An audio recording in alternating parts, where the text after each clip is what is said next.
one and all, welcome to Seen Through Glass.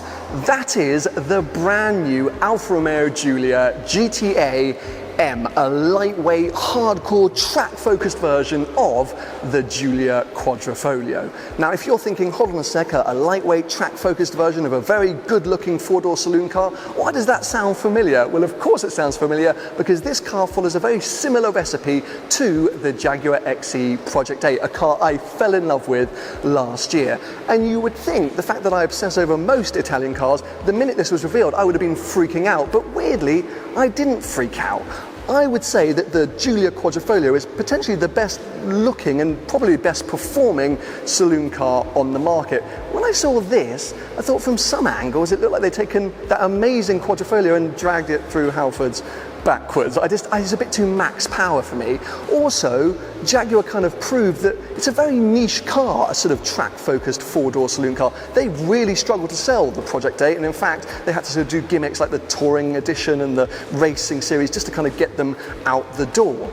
However, and of course there's always a however with Seen Through Glass, now I'm here in the room noticing all the sort of details of this car, learning about it a bit more, I'm starting to get really excited because it looks amazing in the flesh. Oh my God, the presence of this thing, the sort of, as I say, the smaller details, all the work that's gone on to creating a completely bespoke package essentially. Yes, it's a Giulia Quadrifoglio as a base, but there is so much more going on. I need to walk around and talk you through all the details.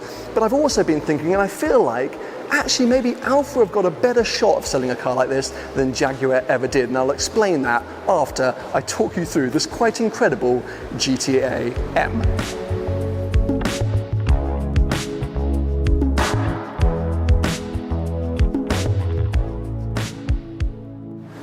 Important thing to note, this isn't actually a sort of final production version of the GTA, and this is kind of the show car that should have gone to the Geneva International Motor Show, but of course, hashtag coronavirus, that didn't happen, so you find me in a white room in the summer with this car instead. But I'm not going to complain, because I probably wouldn't got this kind of access at Geneva, so I'm winning.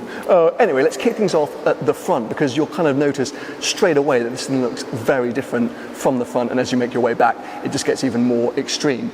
Lots of sort of functional aero on this car, and actually that's been kind of engineered or developed with the Sauber F1 team. Of course, Alfa Romeo, title sponsors now of the Sauber F1 team, so they've used Sauber engineering to sort of help develop this track weapon. And you can see all the kind of winglets and intakes, lots of carbon fibre. I mean, there's carbon fibre everywhere on this car, as you can imagine. The whole car shaves off 100 kilos from the Giulia Quadrifoglio, and carbon fibre plays a big part in that. But you've also got little intakes around the grille, black Alfa Romeo badges, and interestingly, the front sort of splitter is going to look different on the final production GTAm. It's going to be manually adjustable and just basically stick out for miles. It's going to look like the weirdest sort of underbite, I think, which should make it super aggressive, but very impractical for London speed bumps. I mean, that's not really where this car is supposed to be, in the centre of a city, but you know that's where it's going to end up, so it'll be interesting to see what happens to a few carbon fibre front splitters, but of course, it's there to add that front end downforce once you get on track.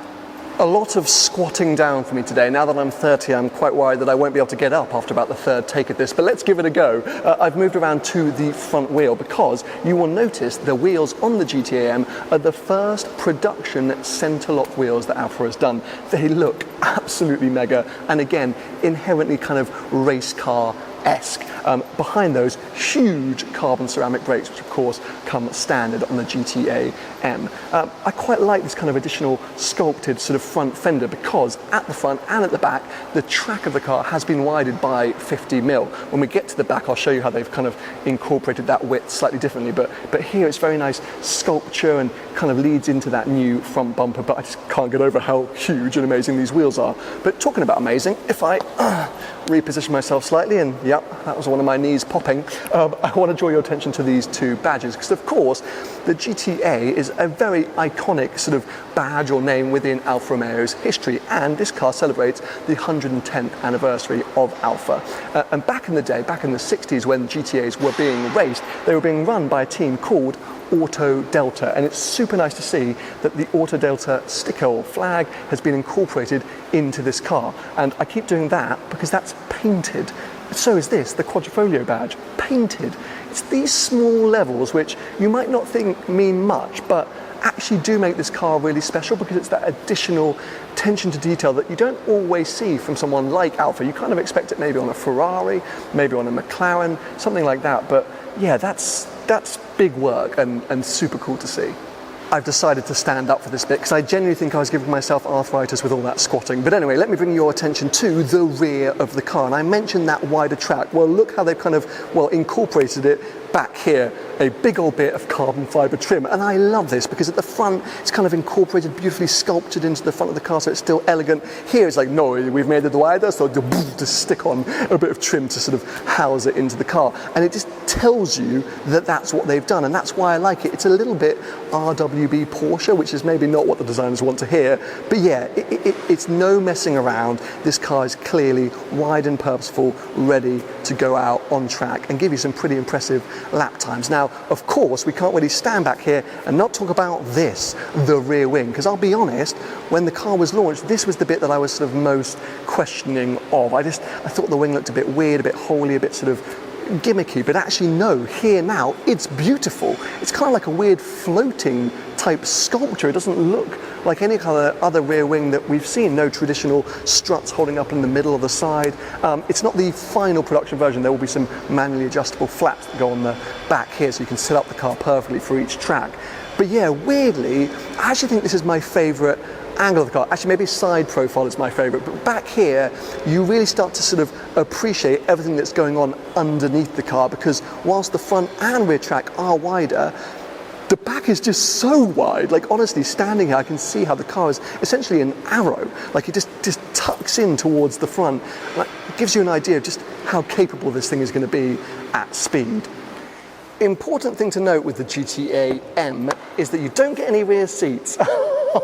So a bit like with the Project A in its most sort of track-focused spec, instead of rear seats, you get scaffolding, which is of course a roll cage, increasing the rigidity of the car, making it handle and perform better. But yes, kind of removing a lot of practicality. Instead of a nice 5-seater, 4-door saloon car, it's now a 2-seater with yeah, a lot of scaffolding in the back. But actually, Alfa have increased a lot of used this space in a really interesting way. I'm going to come back to it in a second, because they haven't literally just put the roll cage in there and be like, tough luck, sorry, goodbye.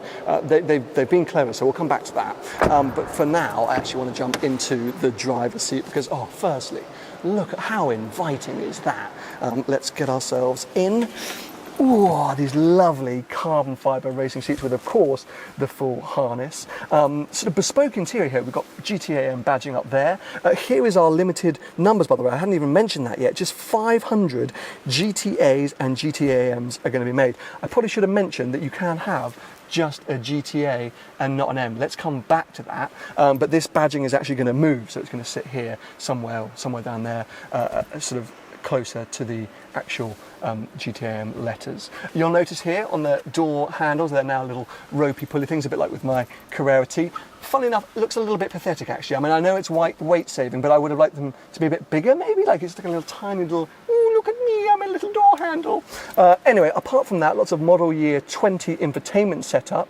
We've got a refreshed Giulia Quadrifoglio and Stelvio Quadrifoglio now out, and they have a latest infotainment system. This car actually gets, though, some additional kind of performance screens telling you about G-forces and lap times and things like that. Your driving mode select button will be down here. Interestingly, the same amazing shifter paddles that you get on the Giulia Quadrifoglio. I was expecting those to be carbon fibre, but I guess it was a problem for Alfa that these were so nice, these paddles, so good. How could you improve on them? I mean, you basically can't, so I guess just keep them. But yeah, I'd say maybe you can spec them in carbon fibre, who knows. And apart from that, quite traditional dials, which I think, again, I'm a big fan of.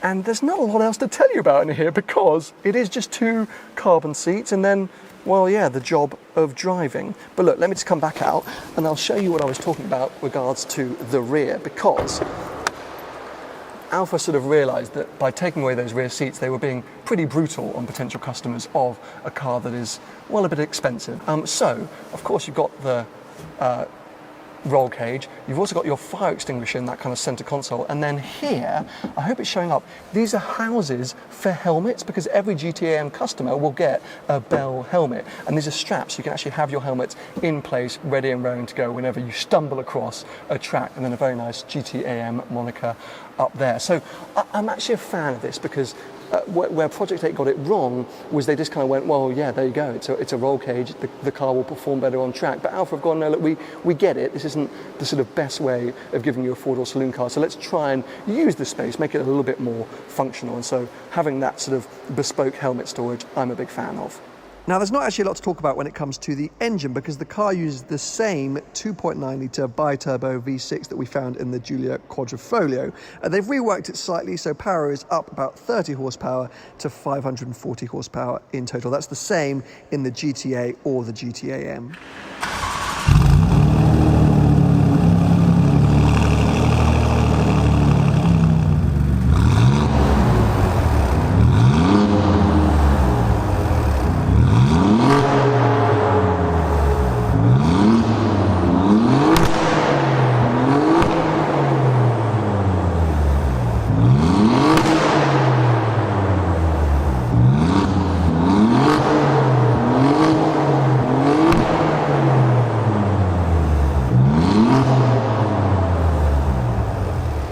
We've talked through performance, we've talked through what kind of makes this a GTAm, we've heard how incredible it sounds, but let's get into the sort of boring nitty-gritty part.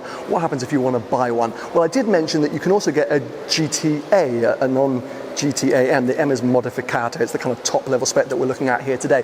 The A is kind of like a lightweight version. Essentially, you basically, well, it's not lightweight actually, because you gain 50 kilos, but you lose the big wings, you lose a bit of the aero, you gain rear seats. Same underpinning, same power, but yeah, a bit more of a touring spec, let's call it that.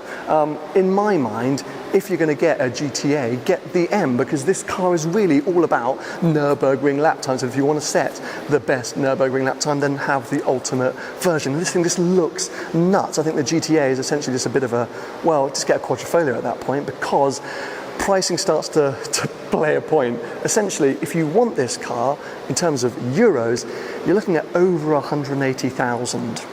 Yeah, I'm sure a lot of you are wincing, but I'm going to come back to argue why I think that's not horrific in a second. The GTA will save you 5,000 euros, so that's what I mean. At that point, I think just get a Quadrifoglio. It's one or the other in my mind.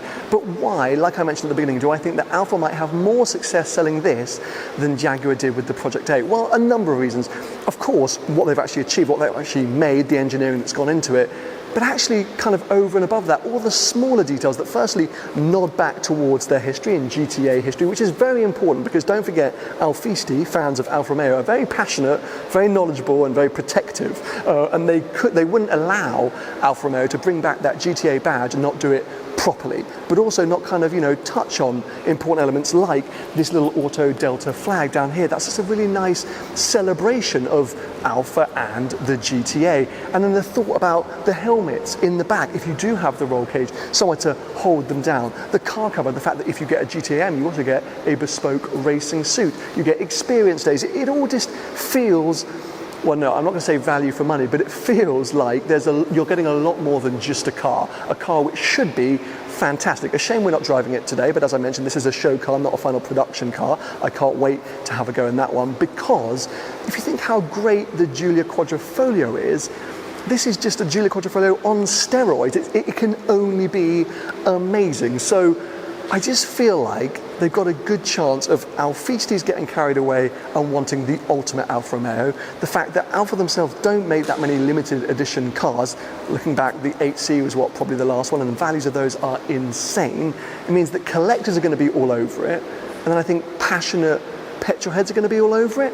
It's a lot of money though, and I do hope it doesn't mean that we're going to see these cars tucked away in white rooms like this or at the back of warehouses.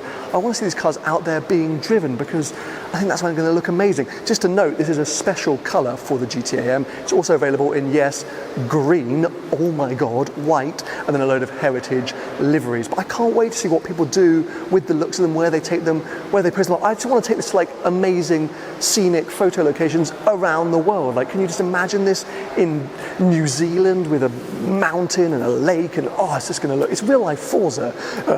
Anyway, I hope you've enjoyed today's video. I hope you found it informative. Let me know your thoughts. Would you have this or a Project A? And if you don't really care which one you would have, let me know what you think about this in general. Give the video a thumbs up if you've enjoyed it, and make sure you stay subscribed for plenty more videos to come.